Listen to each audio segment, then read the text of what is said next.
जय हिंद फ्रेंड। सो जियोग्राफी का chapter first आप लोगों को मिला। अब यह है चैप्टर सेकंड, ठीक ना। चैप्टर सेकंड आज हम लोग देखने वाले हैं। और इस चैप्टर सेकंड में हम लोगों को क्या क्या देखना है। कैमरा थोड़ा सा ज़्यादा जो है क्लियर नहीं दिखेगा, लाइट कट चुकी है, ठीक ना। बस जो है इसमें आप लोगों को ये दिखेगा कि अच्छा ठीक है सब बैठे हुए हैं, तो ऐसा मतलब रहेंगे, बस इतनी सी बातें हैं, ठीक ना। इसको हम लोग स्टार्ट करते हैं। तो चैप्टर फर्स्ट कंप्लीट हो चुका है एक ही वीडियो में, करीब 2 से 2 घंटे 20 से 30 मिनट का आसपास वो वीडियो गया। उसमें आप लोगों ने भी ठीक ठाक रिस्पॉन्स दिया है, जैसा कि न्यूज़ चैनल है तो कोई ज़्यादा दिक्कत हुई नहीं।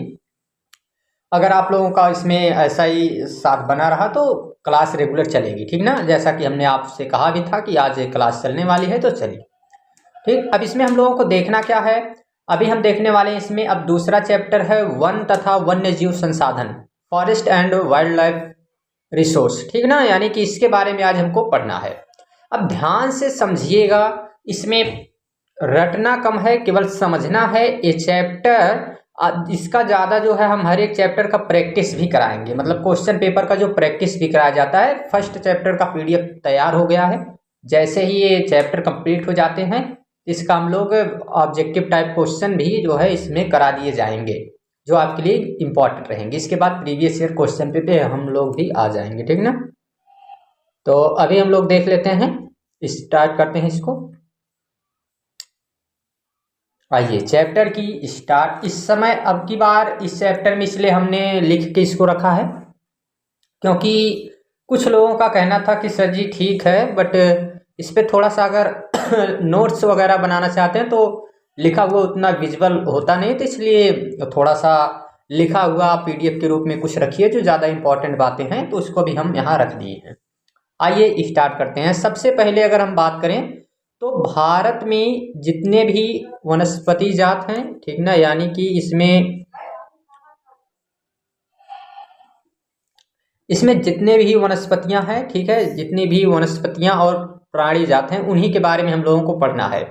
ध्यान से समझना है, ये कुछ नहीं होती हैं। जितने पेड़ पौधे हैं उनको वनस्पति कहेंगे, जितने जीव जंतु हैं उनको प्राणी जात कहेंगे, ठीक। इतनी सी बातें हैं, ज़्यादा इसमें कुछ कठिन है ही नहीं। दूसरी बात कि भारत में वनस्पति जिसको कहा जाता है फ्लोरा, ये दो शब्द याद रखना है। वनस्पतियों को हम लोग फ्लोरा कहेंगे, और जो फोना एक कहा जाता है। फ्लोरा और फोना ये दो होते हैं, तो वनस्पतियों को फ्लोरा कहेंगे, और जो है एक मिनट,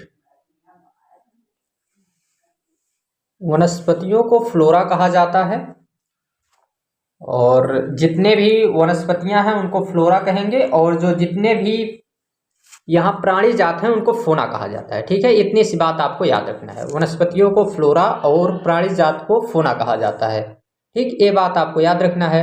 और भारत में लगभग 47,000 जो पेड़ पौधे हैं, ठीक है, ये 47,000 हैं, ठीक ना। इनकी संख्या लगभग 47,000 है, जबकि ये पेड़ पौधे का मतलब पादप हैं, ठीक। और जबकि लगभग 15,000 जो है पुष्प हैं, ठीक है।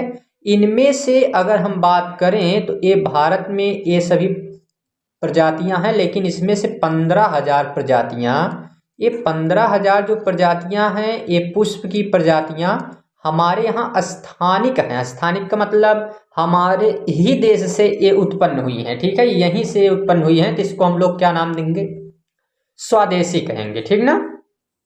आगे चलते हैं हम लोग। तो भारत में प्राणी जात भी इसी तरीके से है, और इसी तरीके से वनस्पति भी, तो इसको फोना कहा जाता है। अब यहाँ अगर बात की जाए, एक मिनट, यहाँ पे अगर हम लोग देखें तो करीब 81,000 के आसपास यहाँ पे प्राणी यानी कि जीव जंतुओं की प्रजातियां हैं, 81,000 के आसपास में, ठीक ना। 81,000 तो यहाँ केवल क्या है, वनस्पतियां हैं। मतलब अधिक प्राणी जंतु जीव जंतु हैं करीब 81,000 के आसपास में। और यहाँ पक्षियों की संख्या 1200 से अधिक है, और 1200 से अधिक का मतलब केवल 1200 पक्षियाँ नहीं, 1200 पक्षियों की प्रजातियां हैं, और मछलियां 2500 से अधिक, ऐसी इतनी प्रजातियां हैं, ठीक। केवल 1200 पक्षी और 2500 मछली की बात नहीं हो रही, उनकी प्रजातियां अलग अलग हैं। गौरैया है, क्या कहते हैं उसको, कबूतर है, तोता है, ठीक है, जितनी भी ये पक्षियाँ हैं। ऐसे मछली में व्हेल हो गई, और फिर इनको आप जानते हैं क्या, छोटी छोटी मछलियाँ जिनको नाम दिया जाता है, अ, वो सभी इसमें आएंगी, ठीक ना। आगे देखते हैं हम लोग। और लगभग 60,000 से अधिक यहाँ छोटे छोटे कीड़े मकोड़े हैं, ठीक ना, जो छोटे छोटे रहते हैं, पतंग वगैरह हो गए, कीट पतंग, ये सब इसमें हैं। फिर इसमें इनका वर्गीकरण किया गया है, ठीक है, प्रजातियों का वर्गीकरण किया गया है। और ये किसके द्वारा किया गया है, तो इसमें वर्गीकरण किया गया है IUCN, ठीक है। इसका मतलब क्या होता है, प्राकृतिक संसाधन संरक्षण संघ, ठीक है, इसको कहा जाता है। तो इसका मतलब ये होता है कि ये जो संरक्षण संगठन बनाया गया है, ठीक, ये जो संरक्षण संगठन बनाया गया है, इसी के अनुसार यहाँ पे निम्न प्रकार से विभाजित किया जाता है।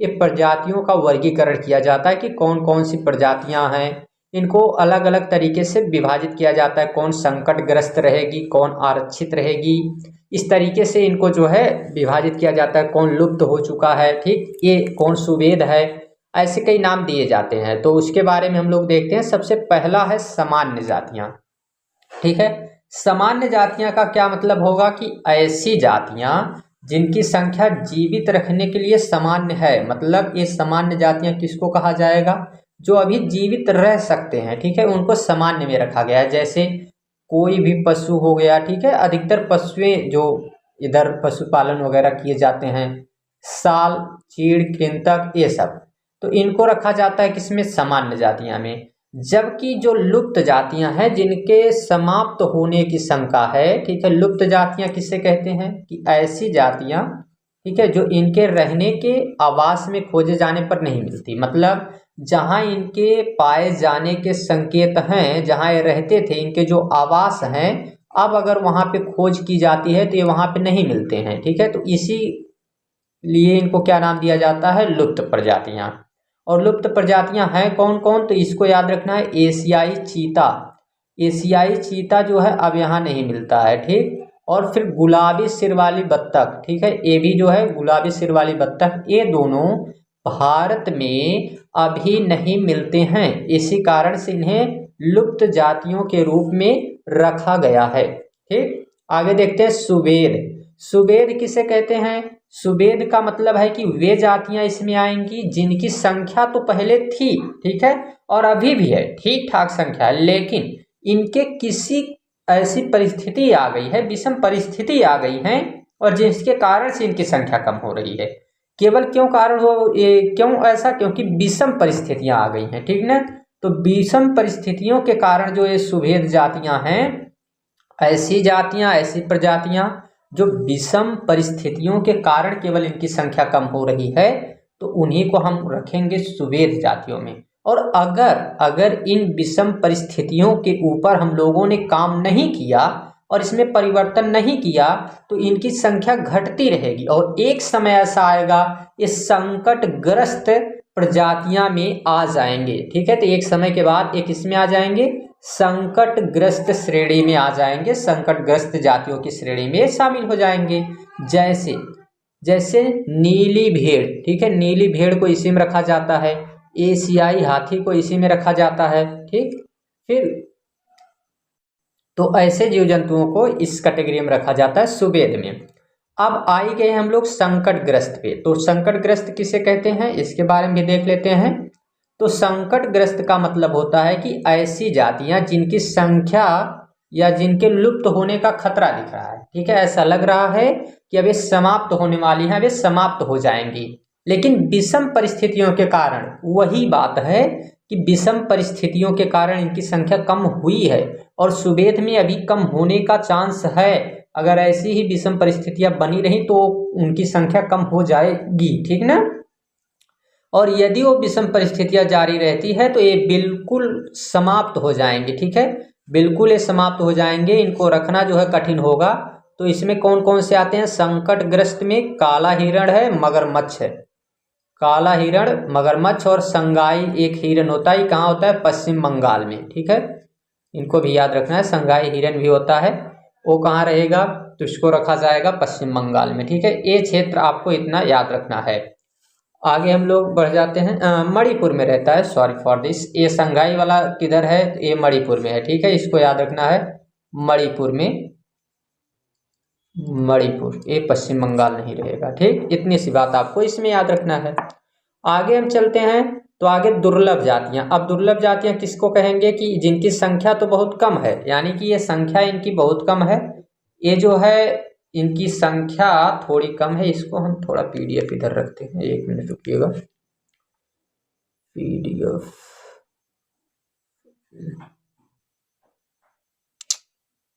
चलो वीडियो छोटा कर देते हैं, अभी ठीक है, ठीक ना। अभी इसको देखते हैं हम लोग। तो इसमें दुर्लभ जातियां वही आएंगी, ठीक है, कि जिनको प्रभावित करने वाली कई विषम परिस्थितियां तो नहीं हैं, ठीक है, इनके कारण ये नहीं आती हैं। तो अगर हम लोग वो जितनी विषम परिस्थितियां हैं उसको परिवर्तित हम लोग नहीं करते हैं, जैसी परिस्थिति बनी हुई है जिसके कारण इनकी संख्या कम हो रही है वैसी ही परिस्थिति बनी रहती है, तो एक समय के बाद ये भी संकटग्रस्त की श्रेणी में आ जाएंगे। ठीक है, इसमें क्या मतलब अंतर है दुर्लभ और इसमें सुवेद में? तो सुवेद की संख्या तो अधिक है और दुर्लभ की संख्या बहुत कम है। अगर ये समाप्त हो गए तो ज़्यादा दिक्कत है, और वे थोड़े ज़्यादा हैं तो उनको समय अभी लगेगा। सुवेद का मतलब ही होगा कि संख्या तो अधिक है लेकिन वो संकटग्रस्त में जा सकते हैं, फिर भी उनको बचाया जा सकता है। बट दुर्लभ में ज़्यादा दिक्कत, इसमें तुरंत हमको जो है इसके लिए काम करना चाहिए। ठीक ना, इतनी सी बात आपको याद रखना है। आगे स्थानिक का मतलब बताए दिए थे, ये प्रादेशिक कहलाती हैं। कहने का मतलब है कि जो किसी एक विशेष क्षेत्र में पाई जाएंगी, किसी एक विशेष क्षेत्र में, जैसे अंडमानी टील हो गई, ठीक है, निकोबारी कबूतर हो गई, अंडमानी, इसमें और क्या होता है, तो इसमें आ जाएगी अंडमानी या जंगली सुअर जिसको कहा जाता है।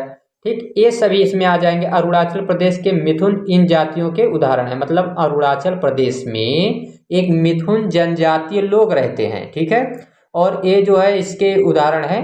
ठीक है, ये वहाँ पर भी एक जाति है। तो इसी के आधार पे ध्यान देना है कि एक विशेष स्थान पे रहेंगे, जैसे अंडमान निकोबार में जो रहने वाली जाति है, ठीक है, या निकोबारी कबूतर है, तो ये यहीं केवल पाई जाती है। अब जब ये यहाँ से समाप्त हो जाएगी तो फिर ये किसी और जगह नहीं पाई जाएगी। ठीक ना, यहीं एक ही जगह ये पाई जाती है, यहाँ से समाप्त, फिर कहीं ये मिलने वाली नहीं है। तो इसी कारण से इसको क्या नाम दिया जाता है, इसी को कहते हैं स्थानिक, किसी एक विशेष स्थान पे पाई जाएगी। ठीक ना। आगे दुर्लभ तो हम लोग देख लिए थे, दुर्लभ दोबारा कैसे आ गया है, दुर्लभ देख लिए हैं हम लोग। ठीक ना, स्थानिक का ये दोबारा पीडीएफ बन गया है क्या। अब देखिए, अब यहाँ पे हम देखते हैं कि वनस्पति और प्राणी जात के समाप्त होने के क्या कारण है, मतलब ये लोग जो समाप्त हो रहे हैं इसके पीछे का कारण क्या है। ठीक ना, क्या रीजन है इनके समाप्त होने का। तो सबसे पहला जो रीजन है कृषि में विस्तार। ठीक है, कृषि में विस्तार का मतलब है कि अधिकतर जमीन पे अब खेती करना प्रारंभ कर दिए हैं। अब इसी कारण से इसमें क्या होगा कि जब ज़्यादा ज़मीन पे खेती की जाएगी तो इससे क्या होगा कि जो वन सर्वेक्षण है, ठीक है, यानी इसमें एक सर्वेक्षण किया गया था 1951 से 80 के बीच में, तो बताया गया कि इस बीच में हमको देखने को मिला इतने समय के बीच में कि करीब 2,62,000 वर्ग किलोमीटर से अधिक। ठीक है, ये जो 2,62,000 बताया जा रहा है, तो 2,62,000 नहीं है, इकायदा से, हाँ 2,62,000, ये 62 कैसे बनाया गया है, 26,200 है। ठीक ना, ज़्यादा नहीं रहेगा, 26,200, 26,200 किलोमीटर से अधिक वन क्षेत्र कृषि में बदल दिए गए। ये ठीक है, इसमें हम लोग समझ लेते हैं, 1 मिनट रुकिएगा। मतलब कि इसमें इतनी सी बात है कि इसमें 2 लाख नहीं है, 26,200, कहाँ बार बार कंफ्यूज कर रहा है, इसीलिए हम पीडीएफ ना जल्दी रखते हैं, दिक्कत होती है। ठीक ना, तो 26,200 जो है, तो इसमें क्या ये किया गया है, ये 1951 से 80 के बीच में ये पहले वन थे। ठीक ना, कोई दिक्कत नहीं होगी, ध्यान से समझना है। ये पहले वन थे और अभी इनको क्या बना दिया गया है, अभी इनको कृषि बना दिया गया है। ठीक ना, अब ये कृषि बन चुका है अभी केवल एक कृषि यहाँ की जाएगी इतनी ज़मीन पे, ठीक है, इतनी ज़मीन पे अब यहाँ केवल कृषि की जाएगी। अब जब केवल कृषि की जाएगी तो वन तो समाप्त होना तय है, ठीक ना, तो वन समाप्त हो जाएंगे क्योंकि इतनी ज़मीन पे पहले वन था, अभी क्या की जा रही है, कृषि। इतनी सी बात लिखी गई है, ठीक ना, ज़्यादा टेंशन नहीं लेना है इसमें। आगे हम लोग देखते हैं। तो पहला रीजन ये हुआ कि क्योंकि कृषि क्षेत्र में विस्तार हो रहा है, और दूसरी चीज़ ये है कि झूम खेती एक की जाती है। झूम खेती किसे कहते हैं? झूम खेती का मतलब, इसको कई नाम दिया जाता है। इसी को कहते हैं स्थानांतरित कृषि, इसी को कहते हैं घुमंतु कृषि, इसी को कहते हैं श्लेष या वर्ण भी कहा जाता है। कई तरीके इसके नाम है, ठीक है, नाम देते हैं लोग अपने अपने। तो इसका क्या मतलब है, इसको हम लोग समझ लेते हैं। इसका मतलब है कि जो ज़्यादातर जनजाति लोग हैं, ठीक ना, विशेषकर पूर्वोत्तर राज्यों में, और फिर साथ में जो मध्य भारत वाला क्षेत्र है, ठीक है, मध्य प्रदेश वगैरह ये सब, तो यहाँ पे क्या किया जाता है कि स्थानांतरित या झूम खेती ही की जाती है। अब इससे क्या करेंगे, झूम खेती को हम लोग समझते हैं थोड़ा, ठीक ना, झूम खेती समझ लेते हैं हम। आइए इधर समझते हैं झूम खेती क्या है। तो सबसे पहले आपको बता दें कि झूम खेती में क्या किया जाता है, जो कि शायद पिछले क्लास में लोग डिस्कस किए थे, फिर भी देख लेते हैं। कि एक व्यक्ति था, और केवल अकेला तो रहेगा नहीं, इसके साथ वाले जितने लोग थे ये सब मिलके क्या कर रहे हैं कि खेती कर रहे हैं, ठीक ना। ये लोग मिलके खेती करना शुरू किए, और ये लोग अब जब खेती करना शुरू करेंगे, इनके पास 4-5 पैर थोड़ी रहेगा सर जी, कितने पैर बना रहे हैं आप, अभी ठीक है, ठीक ना। ये आदमी कृषि कर रहा है।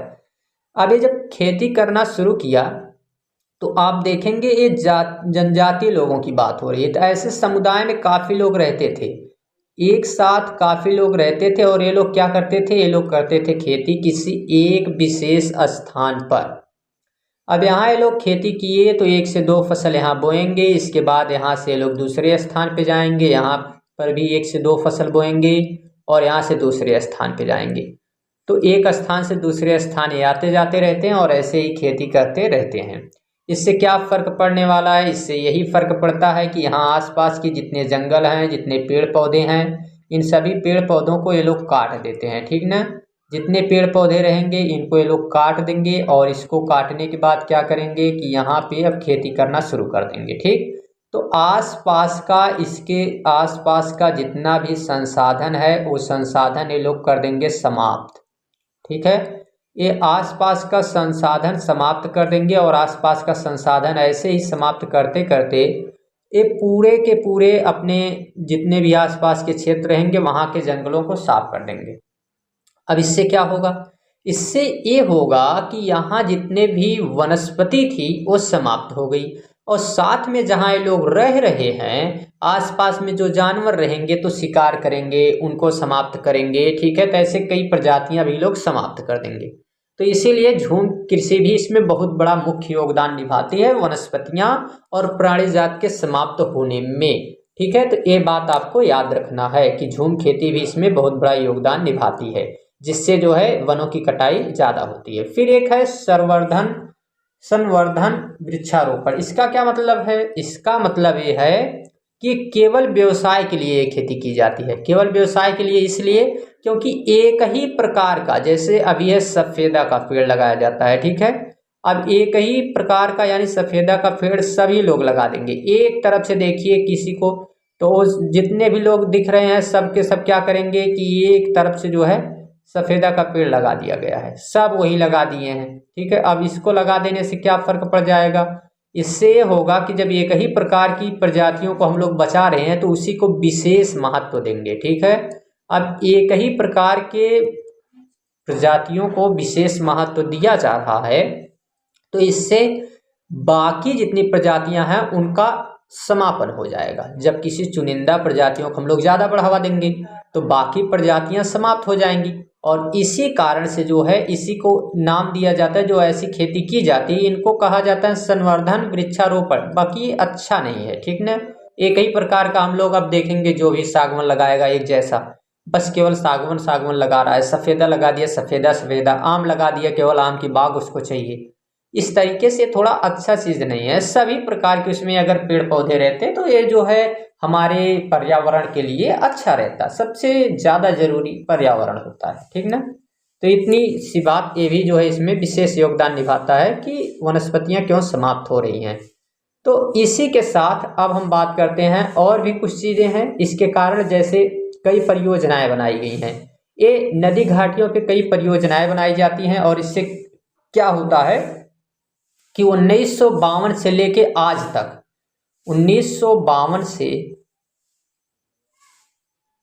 अगर बात की जाए तो 2024 ना कह के हम 20 तक भी जाएंगे, ठीक है, कह भी सकते हैं, कोई ज़्यादा दिक्कत ना है।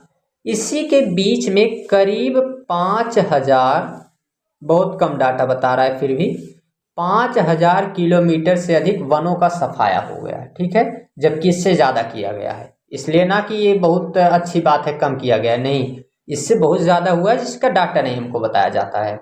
तो 5000 से अधिक वनों का सफाया कर दिया गया, केवल क्यों? क्योंकि नदी घाटियों के परियोजना के कारण। नदी घाटी परियोजना हम लोग अगले क्लास में देखेंगे, वो चैप्टर काफ़ी डिटेल में 2 से 3 वीडियो शायद उस पर हो सकते हैं, काफ़ी डिटेल में, इसलिए क्योंकि उससे ज़्यादा क्वेश्चन आते हैं, ठीक ना। इससे ज़्यादातर केवल बहुविकल्पी क्वेश्चन अधिक आते हैं, तो बाकी पढ़ना तो जरूरी ही है, इसको भी देख ही लेते हैं। तो इसी कारण से एक तो विकास परियोजना, ऐसी जो जितनी भी परियोजनाएं बनाई जाती हैं ये भी इसमें महत्वपूर्ण योगदान निभाती हैं। लाइट भी आ गई है, ठीक ना, और कुछ ज़्यादा ही उजाला हो गया, 1 मिनट रुकना, ठीक ना, हम आ रहे हैं, थोड़ा सा उसको सही कर ले।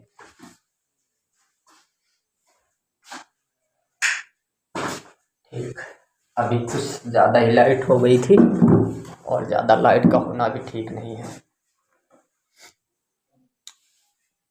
चलिए देखते हैं।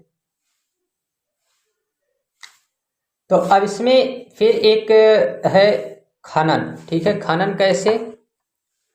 तो खनन इसमें इसलिए महत्वपूर्ण भूमिका निभाता है कि अधिकतर क्षेत्रों पे जैविक विविधताओं को समाप्त किया जा रहा है, केवल कहीं से पेट्रोलियम निकालने के लिए, ठीक है, कोई विशेष खनिज निकालने के लिए, ठीक है, इस सब के लिए अगर खनन किया जाता है तो जैसे टोलोमाइट का खनन किया गया था पश्चिम बंगाल में, और यहाँ से बक्सा टाइगर रिजर्व जो था उसका जो खनन कर दिया गया तो वो समाप्त हो गया, ठीक है। तो ये खनन के लिए भी खनन ज़्यादा जिम्मेदार है कि जब वहाँ से कोई भी चीज़ें अगर निकाल दी जाती हैं तो यहाँ जो रहने वाले आसपास के जो क्षेत्र में जितनी प्रजातियां हैं वो भी बेचारी समाप्त हो जाएंगी। तो इसी कारण से खनन भी इसमें महत्वपूर्ण योगदान निभाता है। दूसरा है संसाधन का असमान बंटवारा। इनका जो असमान बंटवारा किया गया है, कहने का मतलब है असमान बंटवारा इनका इस तरीके से किया गया है कि संसाधन कुछ ही लोगों के पास हैं, ठीक है, जो ज़्यादा संसाधन कुछ कम लोगों के पास है। इस पे थोड़ा सा ध्यान देना। हमारे पूरे विश्व की बात की जाए, केवल भारत नहीं, पूरे विश्व की करीब 80% संसाधन जो है ना, एक केवल 20% लोगों के पास है। ये बात ध्यान से समझना है। केवल पूरा का पूरा 80% संसाधन केवल 20% लोगों के पास, और ये जो 20% संसाधन बचा है इसमें 80% लोग इसी के लिए लड़ाई झगड़े कर रहे हैं। अब बात समझ में आ गई होगी कि यहाँ पे हमको देखने को मिलता है जो ज़्यादा,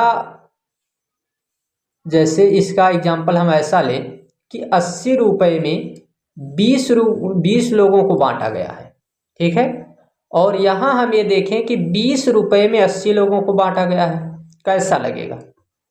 ऐसा ही विभाजन, इससे भयंकर है। यह तो रुपए में थोड़ा सा कम हो जा रहा है, ठीक ना। तो इस तरीके का विभाजन यहाँ पे किया गया है। ये पूरे विश्व के संसाधन की बात हो रही है, ऐसा ही विभाजन यहाँ पे हुआ है।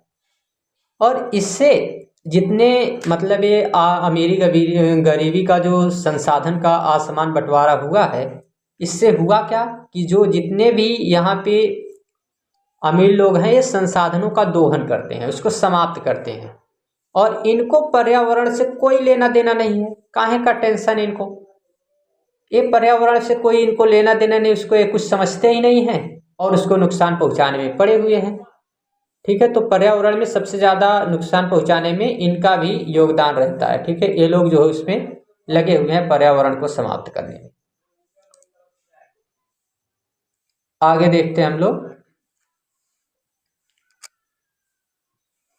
अब देखिए, जैसे एक है हिमालयन वृक्ष, ये वृक्ष है चीड़ के प्रकार का एक सदाबहार वृक्ष है जिसको हिमालयन यो कहा जाता है। एक औषधि का वृक्ष है। एक कैंसर के मरीज को ये वृक्ष जो है काफ़ी फायदेमंद होता है, इससे दवाइयाँ बनाई जाती हैं। और इसकी अगर हम बात करें, ये हिमालयन यो जो है एक औषधि का वृक्ष है। ये कहाँ पाया जाता है? तो हिमाचल प्रदेश और अरुणाचल प्रदेश में।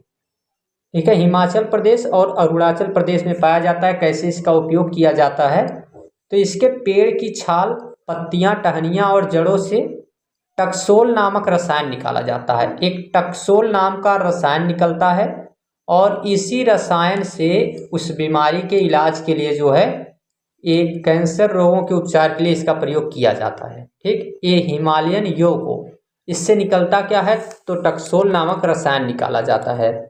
और इसमें नुकसान भी ये है कि यहाँ जो हिमाचल प्रदेश और अरुणाचल प्रदेश है, यहाँ पे विभिन्न क्षेत्रों में जो यो के हजारों पेड़ पाए जा रहे थे, ये अभी सूख रहे हैं। अभी दवाइयों के लिए तो साथ साथ में जो लाभदायक थे ही, और इनकी प्रजातियां भी इसी तरीके से समाप्त हो जाएंगी। तो ये भी जो है धीरे धीरे संकटग्रस्त प्रजातियां में आ जाएंगी। ठीक है, ये भी बात इसमें है। आगे जैसे अब एक अधिनियम बनाया गया कि किस तरीके से वन्य जीव को बचाया जाए, तो उसी के लिए एक अधिनियम बनाया गया 1972 ईस्वी में। और ये अधिनियम बनाया गया है 1972 ईस्वी में, जो कि 1960 और 1970 के दशक में पर्यावरण के रक्षा के लिए वन्य जीव के द्वारा जो है जितनी उसकी रक्षा करने वाले लोग हैं उनके द्वारा ऐसा नियम बनाने की मांग की गई थी। तो इसी कारण से 1972 ईस्वी में बनकर आया और इनकी मांग को मानते हुए सरकार ने इसको बनाया था 1972 ईस्वी में। और इसका उद्देश्य है कि जितने भी संरक्षित प्रजातियां हैं, ठीक है, जितनी भी संरक्षित प्रजातियां हैं जिनको बचाए रखना जरूरी है, उनके लिए एक सूची बननी चाहिए। अखिल भारतीय का मतलब पूरे भारत में जितनी ऐसी प्रजातियां हैं तो उसकी एक सूची बननी चाहिए और इसी सूची के अनुसार जो है तय किया जाएगा कि किसकी रक्षा करना जरूरी है। और साथ में जो बची हुई संकट प्रजातियां हैं उनके शिकार पे तो बिल्कुल प्रतिबंध लगा दिया जाए।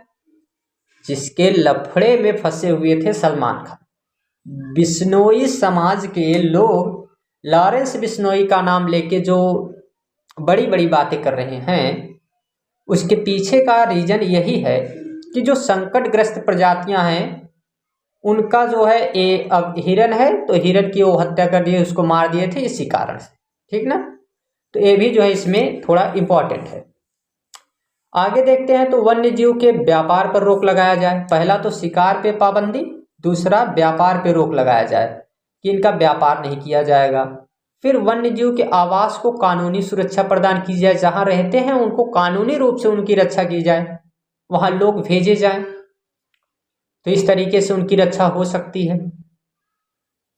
और कई केंद्रीय सरकार ऐसी हैं और कई जगह राज्य सरकार, तो उनके द्वारा कहा जाए कि जितने राष्ट्रीय उद्यान हैं और जितने भी वन्य जीव पशु विहार हैं इन सब की रक्षा की जाए। ठीक है, इनकी देखभाल के लिए जो है ध्यान दिया जाए। इनको सरकार तो देखेगी नहीं लेकिन फिर भी उसके लिए लोगों को चुनेगी, तो इसलिए उसकी रक्षा की जाएगी। अब देखिए बन के आया एक वर्गीकरण तैयार किया गया वनों का, तो वन विभाग के द्वारा एक वर्गीकरण तैयार किया गया है। लाइट फिर से चली गई। वन विभाग के द्वारा ये वर्गीकरण किया गया है और इसमें क्या बताया गया है वर्गीकरण में,